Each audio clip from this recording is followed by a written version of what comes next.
Last weekend, I attended my very first knit and stitch show at Alexandra Palace, and I decided to take you along with me. So, if that's something you'd be interested in seeing, then please keep on watching. I wanted to share some of my experience of my day at the Knit and Stitch show. And I actually went on the Friday because I thought that maybe a Friday would be a quieter day than attending on the weekend. And I was completely wrong. Friday was actually really, really busy. So I had booked myself in for a workshop, a broomstick lace crochet workshop, and I've also included some clips of that here.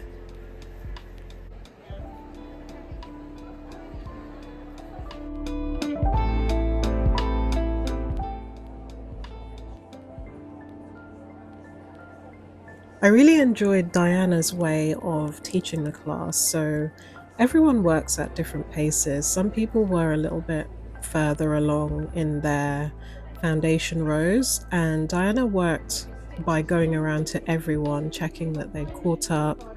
The group that was slightly ahead, she kind of guided them through the next steps, and she was basically giving us tips on how to hold the second, or the knitting needle, really tips on how to hold it, because if you are a crocheter, you'd be used to only having one instrument in your hand at a time.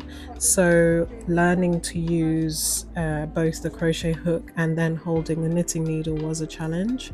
But after a while, you do kind of, the muscle memory is there, or you do kind of find your way, the easiest way for you to do that. So I found by the end of the workshop, I felt more comfortable doing it. And since I got home, I've also practiced a bit more because I realized that I was putting my hook in the wrong place when I was crocheting through the loops. But overall, it was such a great experience, and it was so great to be taught something new in a classroom setting, because ordinarily I would go to maybe YouTube to learn a skill. So it was nice to see other people learning a new skill in person.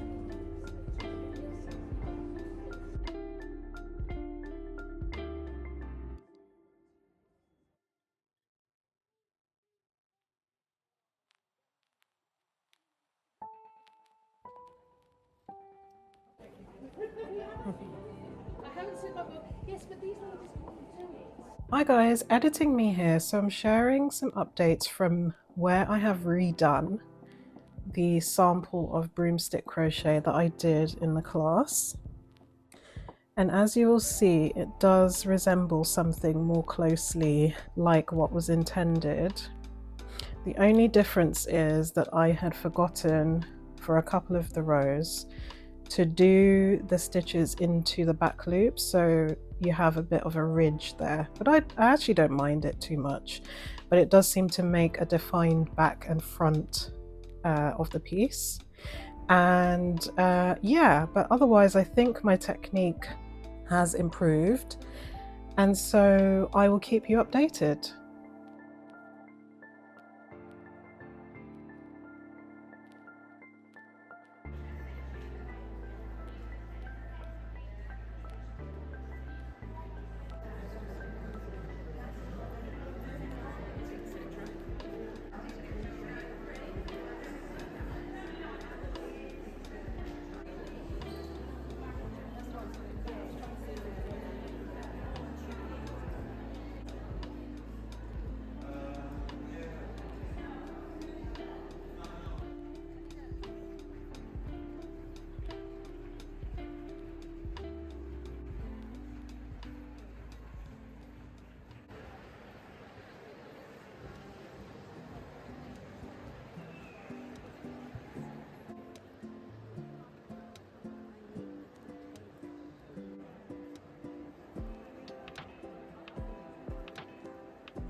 So honestly, if it's your first time going to the Knit and Stitch show, I would say to be organized and go with a plan in mind. Of course, you can just go and experience all that the show has to offer.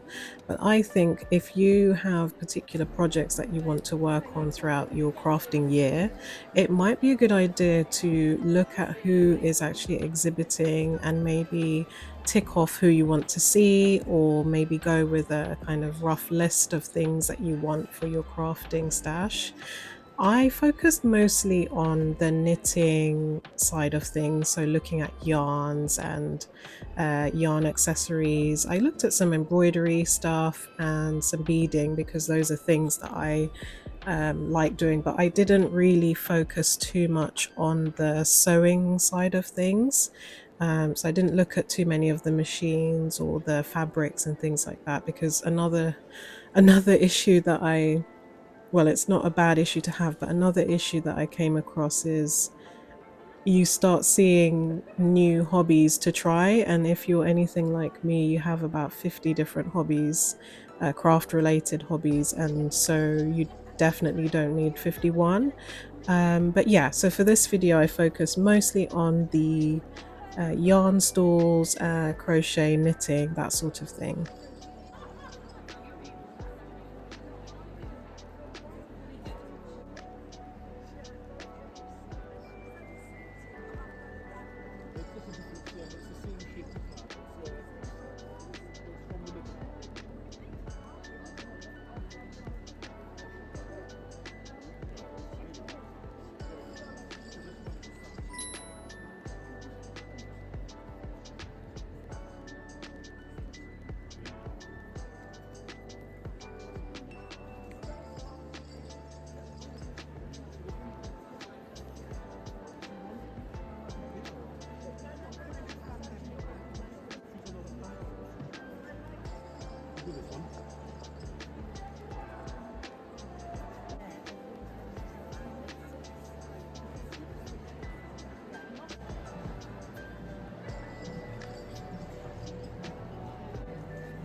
Now, I was really excited to see the wool kitchen here because in my last yarn shop tour video where I went to Wild and Woolly, you'll see that I featured some of Wool Kitchen's yarn, and they do stock a selection there, but here I was blown away with the variety of colors, weights, fabric.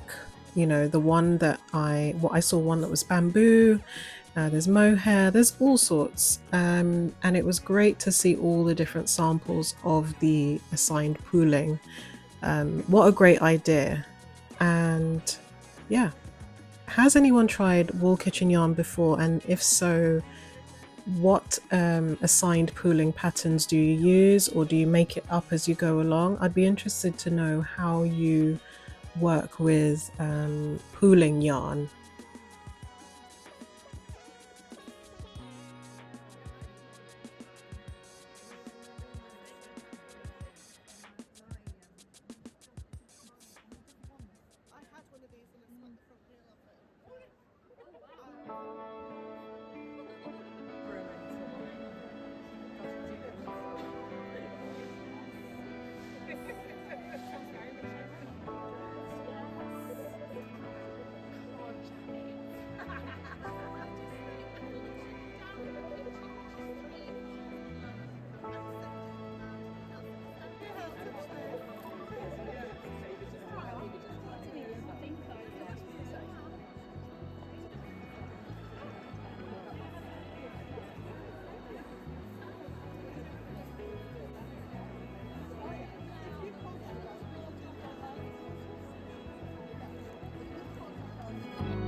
We just moved to a new location, so we brought a little pop-up shop of our West wool and our shawl designs.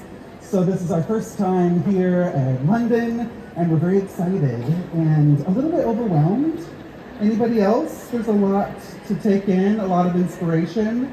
So for this next half hour, your only job is to sit, knit, and just enjoy the colorful inspiration. This was one of my very first scarf patterns back in 2011. I'm very bad with dates and remembering things, but I remember every year and every occasion by what I was knitting during the time. Anybody else can relate? I started this shawl as soon as I moved to Amsterdam from the Midwest. Every year it's different, and this year is the 16th annual mystery shawl knit-along. Wow, oh my gosh. And everyone is so different in size and shape. If you have a mystery shawl, could you please hold it up? I see a go-go dynamo. We have a shawlography. This year was inspired by dance and movement with stitches. Slip Stravaganza. This was in 2020. Exploration Station. This was in 2014. Texture Time. And look at this. This is Slip Stravaganza. Would you believe that that's the same exact shawl as this? No. It's more beautiful. How dare you? I'm just talking about shawls to all of you. But I was just inspired by creativity and color and expressing yourself. A feeling if you participate in a mystery knit-along of mine, you don't know when you start the shawl what it's going to look like in the end. You don't know the shape. You don't know the stitches. So I reveal the design 1 week at a time, and you get an update every week. And you're questioning, after you knit one section, you're like, that's not a shawl. Where is it going? That's exactly what I'm thinking when I'm designing. Everyone to design your own shawls, and yeah, that's a whole process. But you can do that with color by following a pattern.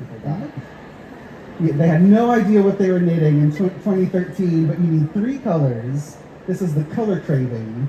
But the very first instructions were knit 1, yarn over 5 times, slip 1. Like, what the heck are we doing in row 1? That's not a shawl. And by the end, it was all bunched up on your needles, and the final instruction was picot bind off 700 stitches. You're like, what is he making me do? And then it resulted in this shape, and a lot of knitters were like, what did I knit? What did you make me knit? This was written for 2 colors, but yeah, they had extra color pops. And that's what I really love about knitting, is that you can customize it, and anytime you run out of yarn, I believe that's never a problem in knitting. You're knitting your jumper and you run out of yarn. Oh no, the yarn store doesn't have that color, or oh, it's not the same dye lot. It's never a problem, okay? It's a color opportunity to make it better.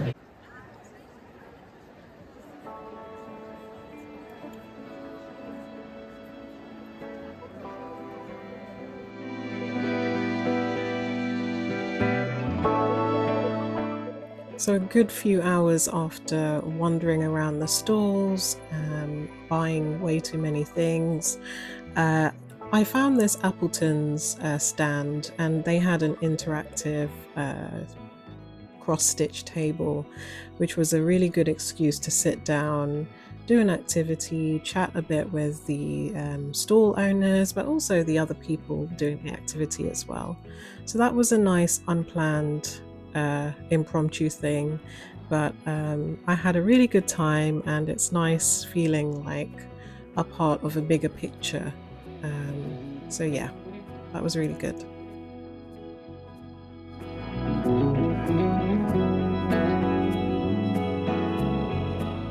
How do you end the? How did you end it? I end it by pushing it through the others that I've already done. So that Oh, will secure it. underneath. Yeah. Yeah. Thank you. Yeah, we can kind of.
I was really quite taken with this stall, the next stall coming up, 80 skeins, just how meaty and weighty the wool was, but then also the different colors and the gradient colors and things like that available. I was really impressed with the wool, and I got a couple of these smaller balls, as you can see, balls of wool in the baskets here. I just wanted to try uh, crocheting with the wool to see what it worked up like, but I'm really quite taken with the different colors and how truly woolly everything was.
So I hope you've enjoyed watching this rather brief summary of my day at Knit and Stitch Show.